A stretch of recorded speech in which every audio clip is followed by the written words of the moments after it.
मेरी माँ पापा के कमरे में अक्सर नहीं सोती थी। अगर किसी रात पापा के कमरे में सोती थी तो अगली सुबह मम्मी रोते रोते बाहर निकलती। एक दिन मम्मी सोई हुई थी, तभी मैं मम्मी की चादर लेकर पापा के कमरे में चली गई। फिर पापा ने मम्मी समझकर मेरे साथ जो किया वो सुनकर तो आपकी होश उड़ जाएगी। मेरी आंख खुली तो मैंने मम्मी को सिसकते हुए देखा। वो मेरे बिस्तर के पास बैठी बुरी तरह रो रही थी। अपनी माँ को ऐसे देखकर हमेशा मेरा दिल तड़प जाया करता था, लेकिन मैं चाहकर भी कभी उनसे कुछ नहीं पूछ सकती थी। अक्सर ही सुबह मम्मी का ऐसा हाल होता था। कुछ समय पहले मैंने एक बार माँ से पूछा था कि आखिर वो पापा के कमरे से सुबह सुबह बाहर आकर इतना रोती क्यों है, तो मम्मी ने कोई जवाब नहीं दिया और मुझे डांट दिया। मम्मी जब भी उनके कमरे से निकलती, मम्मी का हुलिया बहुत ही अजीब सा होता।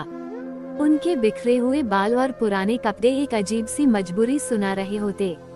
ये सिलसिला कुछ साल पहले से ही शुरू था और जैसे जैसे मुझे होश आ रहा था, मेरे लिए सब कुछ अचंभित होता जा रहा था। मेरे अंदर एक जुनून सा पैदा हो गया था कि मेरा बाप आखिर मेरी माँ के साथ रात भर क्या करता है। इस सवाल ने मुझे बेचैन कर दिया था। मैं 15 साल की हो चुकी थी और अब बहुत सी बातें अच्छी तरह समझने लगी थी। मम्मी का रोता चेहरा देखकर मुझे किसी मजबूरी की चेतावनी लगती थी, लेकिन हैरत की बात ये थी कि जब मम्मी कमरे से निकलती तो वह रो रही होती और जब पापा कमरे से निकलते तो उनके चेहरे पर एक दिलकश मुस्कुराहट होती थी। उन्हें देखकर ऐसा लगता था जैसे वो बिल्कुल जवान हो। वो कुछ ना कुछ गुनगुनाते रहते हैं, जैसे बहुत खुश हों। और मम्मी का हाल ऐसा होता था कि मम्मी पापा के कमरे से निकलने के बाद दोबारा उनके सामने जाने से भी डरती थी। वो उनका नाश्ता भी मेरे हाथ ही उनके कमरे में भेज देती। खुद सारा वक्त किचन में खड़ी रहती और आंसू बहाती रहती या तो बाथरूम में बंद हो जाती। मम्मी की हालत देख देख कर मुझे बहुत तरस आता था।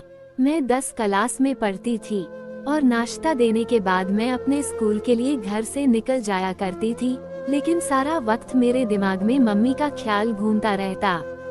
मैंने कभी किसी सुबह पापा को परेशान या बेचैन नहीं देखा था। वो हमेशा ही बहुत खुशी से नाश्ता करने बैठते और उनका चेहरा बहुत खुश दिखता था, जबकि मम्मी को देखकर ऐसा लगता कि किसी भी पल मम्मी को कुछ हो जाएगा। अक्सर मैं नाश्ता बनाते हुए मम्मी के शरीर भी को कंपक पाते हुए भी देखी थी। मेरा दिल चाहता था कि मैं मम्मी से पूछूं कि पापा रात को उनके साथ ऐसा क्या करते हैं जो उनका इतना बुरा हाल हो जाता है, मगर पापा के नाम पर मम्मी के चेहरे पर खौफ नजर आने लगता था। मम्मी हर रात पापा के कमरे में सोने के लिए नहीं जाती थी, बल्कि वह मेरे साथ ही सोती थी। कभी कभी उन्हें जबरदस्ती पापा अपने साथ कमरे में ले जाते थे और मम्मी मना करने की कोशिश करती थी, लेकिन पापा उनकी एक ना सुनते। पापा के आवाजों में मोहब्बत की ऐसी चाशनी घुली होती कि देखने वाला हैरान रह जाए, लेकिन मैं अच्छी तरह जानती थी पापा मम्मी को कमरे में ले जाकर यकीनन उनके साथ कुछ गलत करते हैं। किसी भी औलाद के लिए अपनी माँ को रोता तड़पता देखना बहुत ही मुश्किल काम है और मेरा भी ऐसा ही हाल था। ना मैं पढ़ाई पर ध्यान दे पा रही थी और ना ही घर में मेरा दिल लगता था। मेरा दिल चाहता है कि मैं किसी भी तरह अपनी माँ को पापा के कमरे में ना जाने दूं, लेकिन मैं किसी तरह पापा को मना नहीं कर सकती थी। पापा तो मेरे सामने मम्मी के साथ बहुत ही मोहब्बत से पेश आते थे। घर के माहौल ने मुझे इस कदर परेशान किया था कि मैं छमाही इम्तिहान में बुरी तरह फेल हो गई। मैंने मम्मी पापा को रिजल्ट नहीं बताया, लेकिन मेरी दोस्त हैरान थी क्योंकि मैं पढ़ाई में बहुत अच्छी थी। वो बार बार मुझसे पूछने लगी कि मेरा ध्यान कहाँ रहता है। मैंने उससे मम्मी और पापा के बारे में बता दिया। तुम्हारे पापा अंग्रेजी फिल्में तो नहीं देखते? सलोनी ने अचानक से सवाल किया। मैं हक्का बक्का से देखने लगी। फिल्म का भला क्या मकसद था? वह अलग निगाह से मुझे देख रही थी और मैं ना समझ पाई। उसने बात बदल दी, लेकिन मेरी सुई उसकी बात पर अटक गई। आखिर सलोनी ने ये सवाल क्यों पूछा था? मैं घर वापस आई तो मम्मी के चचेरा भाई आर्यन अंकल बैठे हुए थे। वो दोपहर को हमारे घर आते थे। मम्मी की बचपन से ही उनसे बहुत दोस्ती थी। मम्मी बताती थी कि वो दोनों बचपन में एक साथ रहते थे। फिर आर्यन अंकल दुबई चले गए और मम्मी की शादी पापा से हो गई। मम्मी की शादी को 17 साल हो चुके थे और मैं उनकी इकलौती बेटी थी। कुछ साल पहले शायद सब कुछ ठीक था या फिर मैं ही छोटी और नासमझ थी, लेकिन कुछ साल से मुझे अच्छी तरह मम्मी की हालत समझ आने लगी थी। मैं जान गई थी कि मेरा बाप अच्छा आदमी नहीं है, वो मेरी माँ की तकलीफ की वजह है, और इसी बात ने मेरे दिल में अपने बाप के लिए दुश्मनी पैदा कर दी थी। आर्यन अंकल से हमारी मम्मी की बहुत अच्छी दोस्ती थी। वो साल भर पहले ही इंडिया वापस आए थे और मम्मी से मिलने के लिए अक्सर आते थे, लेकिन मम्मी को उनका आना अच्छा नहीं लगता था। आर्यन अंकल के जाने के बाद मम्मी अक्सर मुझे कहती है कि अगर तुम्हारे पापा को पता चला कि आर्यन मिलने आता है तो बहुत बुरा होगा। मैं माँ को दिलासा देती कि पापा को कैसे पता चलेगा, पापा सुबह काम पर जाते हैं, रात को ही घर आते हैं। मुझे तो आर्यन अंकल बहुत अच्छे लगते थे, वो हमेशा आते हैं और मम्मी का मूड अच्छा करके जाते हैं। मेरे लिए भी बहुत से सामान लेकर आते हैं। पापा की आमदनी इतनी कम थी कि गुजर बसर भी मुश्किल से होता था। मम्मी न जाने कैसे पापा जैसे जालिम इंसान के साथ जिंदगी गुजार रही थी। रात में मैंने अपना और मम्मी का बिस्तर लगाया और मम्मी के साथ आंखें बंद करके लेट गई। थोड़ी देर में पापा मेरे कमरे में आए। मम्मी मेरे साथ ही सोने के लिए लेटी हुई थी। पापा ने उन्हें साथ चलने को कहा तो मम्मी ने दबी दबी आवाजों में इनकार किया। मैंने आंखें नहीं खोली थी। मैं सुनना चाहती थी कि पापा मम्मी से क्या कहते हैं। चल ना कृतिका, मैं तुझे बिल्कुल तंग नहीं करूँगा, वादा। पापा की आवाज मेरे कानों में पड़ी, जिसमें मोहब्बत की मिठास थी। मुझे नहीं जाना तुम्हारे साथ, तुम हमेशा ऐसे ही कहते हो। मम्मी ने एक बार फिर इनकार किया। तुम्हें सोचना चाहिए, अब हमारी बेटी जवान है, वो सोच सवाल करने लगी है, लेकिन तुम्हें इस बात से कोई फर्क नहीं पड़ता। मम्मी ने धीमी लहजे में पापा को जवाब दिया। पापा ने जबरदस्ती मम्मी को हाथ पकड़कर उठाया और अपने साथ लेकर चले गए। मुझे अजीब सी घबराहट होने लगी थी।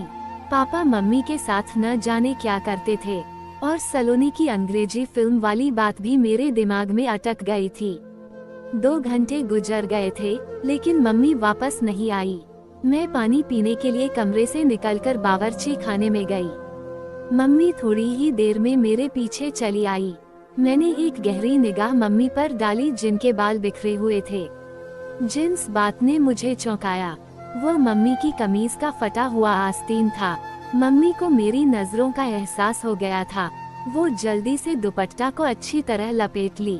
मेरे सामने ही मम्मी ने सुबह सही जोड़ा पहना था, लेकिन फिर अचानक ही मम्मी का आस्तीन कैसे फट गया।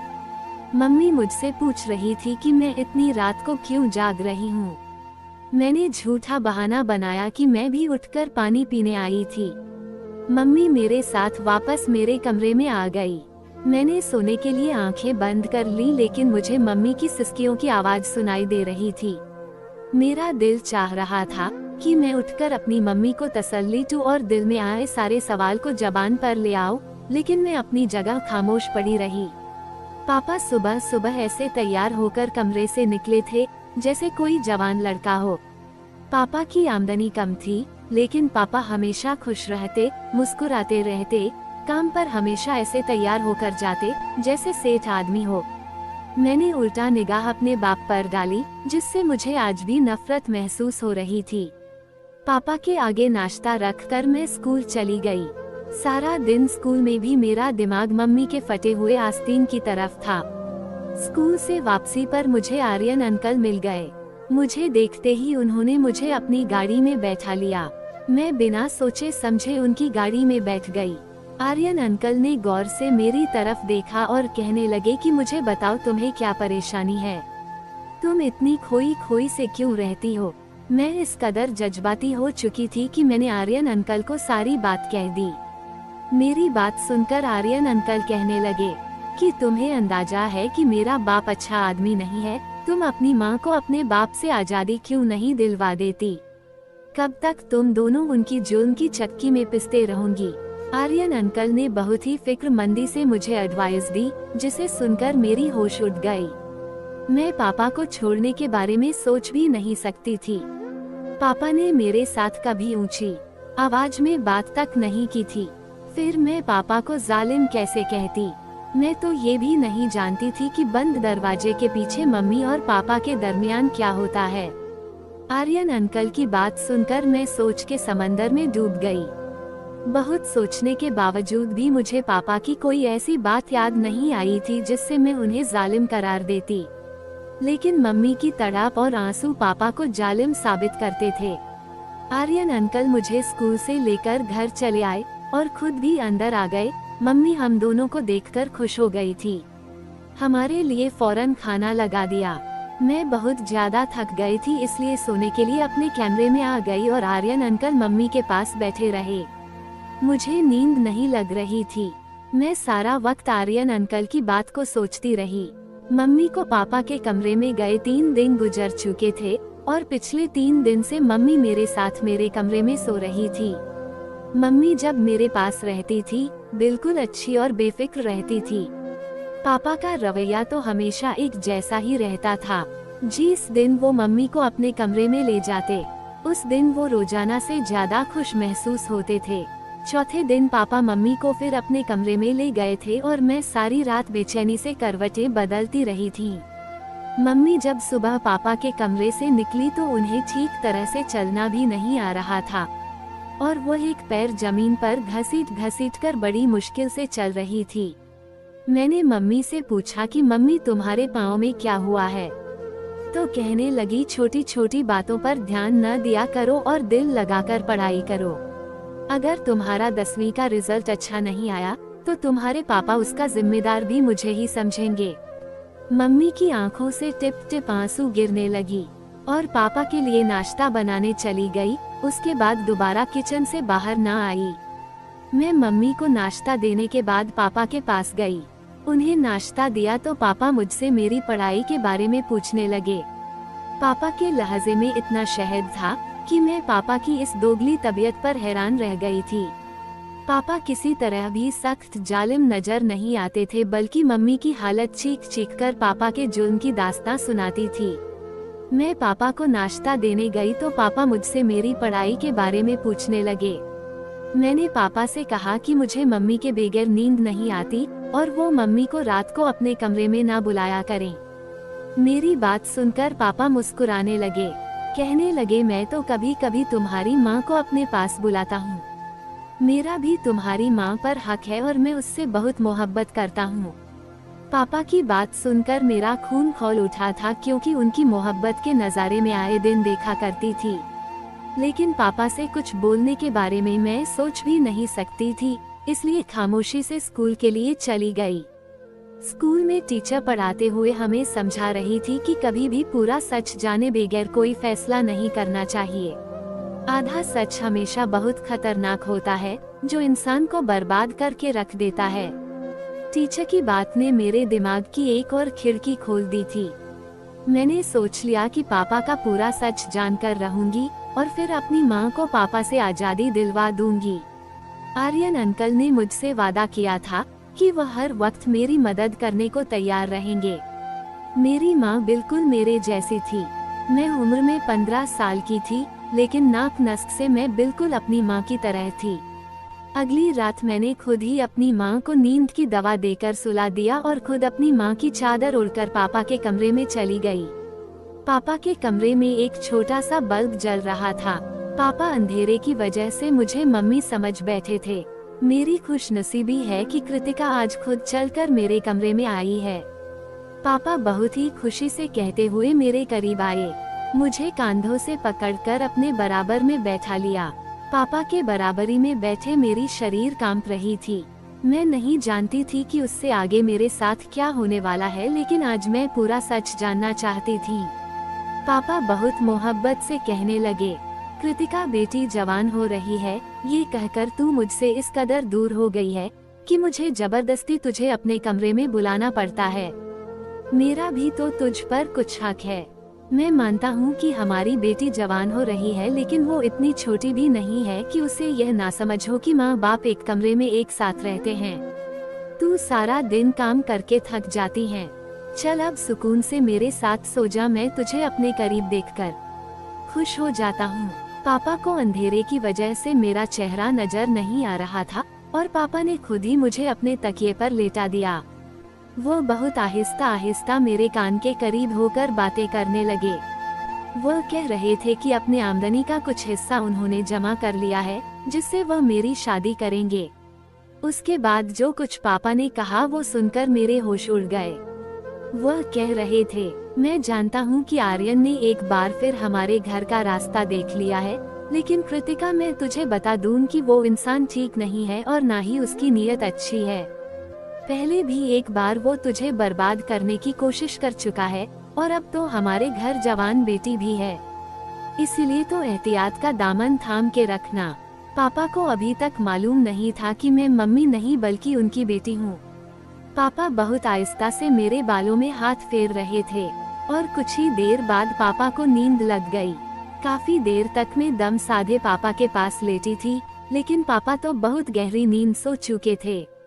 मैं खामोशी से उठकर कमरे से बाहर निकल आई। पापा ने कुछ भी ऐसा नहीं किया था जिससे मुझे कुछ भी समझ आता, इसलिए आर्यन अंकल और मम्मी को लेकर मेरे दिल में बहुत से सवाल पैदा हो चुके थे। अगली सुबह पापा रोजाना की तरह थे और उनका चेहरा ऐसे था जैसे मम्मी के साथ रात गुजारने के बाद हुआ करता था। मैं खामोशी से पापा का जायजा ले रही थी, लेकिन मुझे पापा के रवैये में कोई बदलाव नजर नहीं आ रहा था। स्कूल से वापस लौटी तो घर के बाहर ही आर्यन अंकल की गाड़ी खड़ी हुई थी। मैं हमेशा दूर से सलाम करके घर में आती थी, लेकिन आज मैं चोरों की तरह दबे पांव घर में घुस गई। मम्मी और आर्यन अंकल मेरे कमरे में एक साथ बैठे बातें कर रहे थे। उन्हें मेरी मौजूदगी का एहसास नहीं था। जो कुछ मैंने अपने कानों से सुना वह सुनकर मेरे होश उड़ गए। मैं सोच भी नहीं सकती थी कि वो सच जिसे जानने के लिए मैं बेताब थी वो इस कदर भयानक है। मम्मी आर्यन अंकल से हंसकर कह रही थी कि मैंने अपनी गुड़िया के दिल में उसके बाप के खिलाफ पूरी तरह नफरत का बीज बोया है और अब वो दिन दूर नहीं है जब मेरी बेटी अपने बाप के खिलाफ खड़ी हो जाएगी। वो बुढ़ा जबरदस्ती मुझे अपने साथ इस रिश्ते में बांध कर रखा हुआ है, लेकिन अब मैं आजादी चाहती हूँ। वो मुझे कमरे में लेकर जाता है और मुझसे बात करते करते ही सो जाता है, लेकिन जैसे ही मैं बाहर निकलती हूँ तो अपना हुलिया खुद ही खराब कर लेती हूँ। मैंने गुड़िया के दिल में ये बात अच्छी तरह बिठा दिया है कि उसका बाप मुझ पर जुल्म करता है। एक दिन तो मैंने खुद ही अपनी कमीज का आस्तीन तक फाड़ डाला। मैं चाहती हूँ कि जब मैं उस बुड्ढे से आजादी की बात करूँ तो मेरी बेटी मेरी ढाल बन जाए और मुझे अपनी गुड़िया को छोड़कर उसके घर से ना निकलना पड़े। गुड़िया तो दुनिया को मेरी बेगुनाही और अपने बाप के जुल्म की दास्तां सुना देगी और मैं गुड़िया को लेकर तुम्हारी जिंदगी में शामिल हो जाऊंगी। आर्यन अंकल हंसते हुए कहने लगी कि हाँ, मैंने गुड़िया से भी कह दिया है कि उसे जब भी मेरी मदद की जरूरत होगी मैं चला आऊंगा। मम्मी आर्यन अंकल से कहने लगी कि पहले की तरह तुम मेरे साथ बेवफाई ना करना। एक बार पहले भी तुम मुझे बीच रास्ते में छोड़कर चले गए थे। उस वक्त मेरे पति ने मुझे माफ करके अपनाया था। आर्यन अंकल मेरी माँ के हाथ पकड़कर कहने लगी कि मैंने बहुत मजबूरी में तुम्हारा हाथ छोड़ा था, क्योंकि मेरे घर वाले इस बात के बिल्कुल खिलाफ थे कि मैं एक शादीशुदा औरत से रिश्ता करूं, लेकिन अब मुझे रोकने वाला कोई नहीं है। मैं पूरे दिल से तुम्हें और तुम्हारी बेटी को अपनाऊंगा। बस गुड़िया को किसी भी तरह ये सच पता ना चले कि उसका बाप जालिम नहीं बल्कि हम उसे जालिम साबित करना चाहते हैं। गुड़िया ही है जो हम दोनों को एक करवा सकती हैं। मम्मी ने आर्यन अंकल को यकीन दिला दिया कि सब कुछ वैसा ही होगा जैसे उन दोनों ने सोच रखा है। वो दोनों हंसते हंसते थक चुके थे और मेरे कदमों तले जमीन निकल गई थी। मेरी माँ सिर्फ मुझे ही नहीं बल्कि मेरे बाप को भी पूरी तरह धोखा दे रही थी और वो मेरे बाप के घर में बैठकर एक दूसरे आदमी के साथ मिलती थी और नए रिश्ता की बातें कर रही थी। मुझे पापा की बात याद आ गई कि आर्यन ने पहले भी हमारा घर उजाड़ने की कोशिश की थी। मैं बहुत कुछ जान चुकी थी, इसलिए कमरे के अंदर दाखिल हो गई। मुझे देखकर मम्मी और आर्यन अंकल चौंक उठे, लेकिन थोड़ी देर में उन्होंने अपने आप पर काबू पा लिया। आर्यन अंकल ने मेरी तरफ चॉकलेट बढ़ाई। मैंने चॉकलेट पकड़ने के बजाय मम्मी की शक्ल देखी और सख्त लहजे में मम्मी से पूछा कि आपको मुझे बताना पड़ेगा कि आखिर आपको पापा से क्या मसला है। मम्मी जान चुकी थी कि उनके झूठ का पोल खुल चुका है। इसलिए बिना झिझके मम्मी ने मुझे सारा सच बता दिया। मम्मी शादी से पहले अंकल से मोहब्बत करती थी, लेकिन आर्यन अंकल ने उनसे शादी करने के बजाय दुबई जाकर नौकरी करने लगी और मम्मी की मोहब्बत को छोड़कर अपना कैरियर चुन लिया। बचपन की मोहब्बत में अपना रंग कच्चा ना होने दिया और मम्मी के दिल में आर्यन अंकल की मोहब्बत का रंग बसा रहा। मम्मी के घर वालों ने मम्मी के लिए पापा को पसंद कर लिया। मम्मी जवान और खूबसूरत थी, जबकि पापा उम्र में 10 साल बड़े थे और पापा सावले शक्ल सूरत के मालिक थे, जबकि आर्यन अंकल हैंडसम थे। मम्मी के लिए पापा का रिश्ता घर वालों की मर्जी से थी और मम्मी ने अपने घर वालों की जबरदस्ती पर पापा से शादी तो करी, लेकिन वो कभी पापा को दिल से अपना ना पाई थी। जबरदस्ती का ये रिश्ता मम्मी के लिए किसी बोझ की तरह था, लेकिन मम्मी इस रिश्ते को किसी तरह चला रही थी कि तभी शादी के 1 साल के बाद ही मैं माँ की गोद में आ गई थी। मम्मी की शादी के 8 साल बाद आर्यन अंकल दुबई से कुछ दिन के लिए वापस आए तो उनके दिल में मम्मी को देखकर एक बार फिर से जज्बात जाग उठे। मम्मी भी बचपन की मोहब्बत और अपने जज्बात के हाथों मजबूर होकर आर्यन अंकल से चुपके मुलाकातें करने लगी, लेकिन कुछ ही दिनों में यह बात माँ के बड़ी मम्मी को पता चल गई और उन्होंने सारे खानदान में मेरी माँ की इज्जत को उछालना शुरू कर दिया। पापा माँ से सच्ची मोहब्बत करते थे, इसलिए उन्होंने मम्मी को बदनामी से बचा लिया और इस सारे बातों को झूठा साबित कर दिया। जब पापा ने मम्मी का साथ दिया तो सारा खानदान अपने आप ही खामोश हो गया। बड़ी मम्मी के हाथ मेरी माँ तो ना आ सकी, लेकिन उन्होंने आर्यन अंकल पर सख्ती की और उन्हें जबरदस्ती वापस भेज दिया। मोहब्बत का जोश जंग की तरह बैठ गया था। उसे 1 साल पहले आर्यन अंकल ने दोबारा जिंदा कर दिया। अंकल हमेशा के लिए इंडिया आ गए थे और एक बार फिर वो मम्मी के पीछे दीवाने हो गए थे। मम्मी को तो पहले ही दिन से पापा पसंद नहीं थे, हमारे हालात भी कुछ खास नहीं थे, जबकि आर्यन अंकल के पास दुबई का पैसा था और मम्मी के लिए पापा को छोड़ना कुछ मुश्किल नहीं था। लेकिन दिक्कत ये था कि पापा मुझसे भी बहुत मोहब्बत करते थे और मम्मी भी मेरे बगैर नहीं रह सकती थी। इसलिए मम्मी ने जानबूझकर यह सारा खेल रचाया और मेरी नजरों में पापा को गलत साबित कर दिया। मम्मी हमदर्दी बटोरकर मुझे अपने साथ ले जाना चाहती थी, इसीलिए हमारे सामने पापा को जालिम साबित किया और खुद बेचारी बनकर रहने लगी। इतने साल से मैं यही सोच रही थी कि पापा तो कभी ऊंची आवाज में हमसे बात तक नहीं किए, फिर वो बंद कमरे में माँ पर जुल्म कैसे कर सकते हैं। मैंने माँ से साफ साफ कह दिया कि अगर आपको उसके घर जाना है तो आप जा सकती है, लेकिन मैं अपने भोले भाले और वफादार बाप को नहीं छोड़ सकती। आर्यन अंकल जो पहले ही मम्मी को 2 बार छोड़ चुके थे, मम्मी उनसे ना जाने कैसे तीसरी बार उम्मीद लगाकर बैठी थी। मुझे आर्यन अंकल की आंखों में आज पहली बार अपने लिए सिर्फ और सिर्फ ख्वाहिश दिखाई दी थी और मैं जान गई थी कि उस ख्वाहिश को पूरी करने के बाद मम्मी उनके किसी काम की नहीं रहेगी। मम्मी ने मुझे आगे के सुहाने सपने दिखाकर इस बात के लिए मजबूर किया कि मैं उनके साथ चल पड़ूं और पापा को छोड़ दूं। लेकिन मेरे लिए पापा को छोड़ना इतना आसान नहीं था और मेरे लिए मेरे पापा ही सब कुछ थे। अगर मेरे सामने सारा सच न आता तो शायद मैं कुछ गलत फैसला कर बैठती, लेकिन भगवान का शुक्र है कि मैंने अपनी आंखों से सब कुछ देखा था और कानों से सुना था। लेकिन मम्मी अंकल के साथ जाने के लिए राजी थी, लेकिन जब आर्यन अंकल ने देखा कि मैं किसी तरह उनके काबू नहीं आऊंगी और ना ही मम्मी के साथ चलूंगी, तो एक बार फिर मम्मी से अपनी राह जुदा करके मम्मी को छोड़ गए थे। मम्मी को पता चला था कि आर्यन अंकल मम्मी के लिए नहीं बल्कि मेरे लिए हमारे घर के चक्कर काट रहे थे। वो बहुत ही चालाक और मक्कारी इंसान थे। उन्होंने मेरी माँ की मोहब्बत को पूरी तरह अपने फायदे के लिए इस्तेमाल करने का सोचा था। मम्मी को जब एहसास हुआ कि जबात की धारे में बहकर वो कितना बड़ा नुकसान करने जा रही थी, अगर मम्मी और मैं उनके साथ चले जाते तो वो मेरी इज्जत को एक बार फिर वैसे ही पामाल करते जैसे बड़ी मम्मी ने मम्मी की इज्जत की धज्जियां बिखेरने की कोशिश की थी। न जाने कौन सा अच्छा काम हम दोनों माँ बेटी के काम आ गई थी कि हम आर्यन अंकल के चुंगल से निकल गए थे। रात को पापा घर लौटे तो मम्मी ने खुद ही पापा के लिए खाना मंगवाया और अपना बिस्तर भी पापा के कमरे में लगा दिया। पापा की खुशी देखने के लायक थी। पापा सच में मम्मी से बहुत मोहब्बत करते थे। और ये उनकी मोहब्बत ही थी जो वो मम्मी की गलतियों को आज तक नजरअंदाज करते आए हैं। इतने सालों में पहली बार मम्मी को अपनी गलतियों का एहसास हुआ था और उन्होंने पापा को दिल से अपनाया था। अगली सुबह पापा और मम्मी हंसते मुस्कुराते कमरे से बाहर निकले थे और मेरे दिल को एक ठंडक का एहसास हुआ था। कभी कभी हम प्यार के नाम पर ऐसा धोखा खाते हैं कि किसी को मुंह दिखाने के लायक नहीं रहते।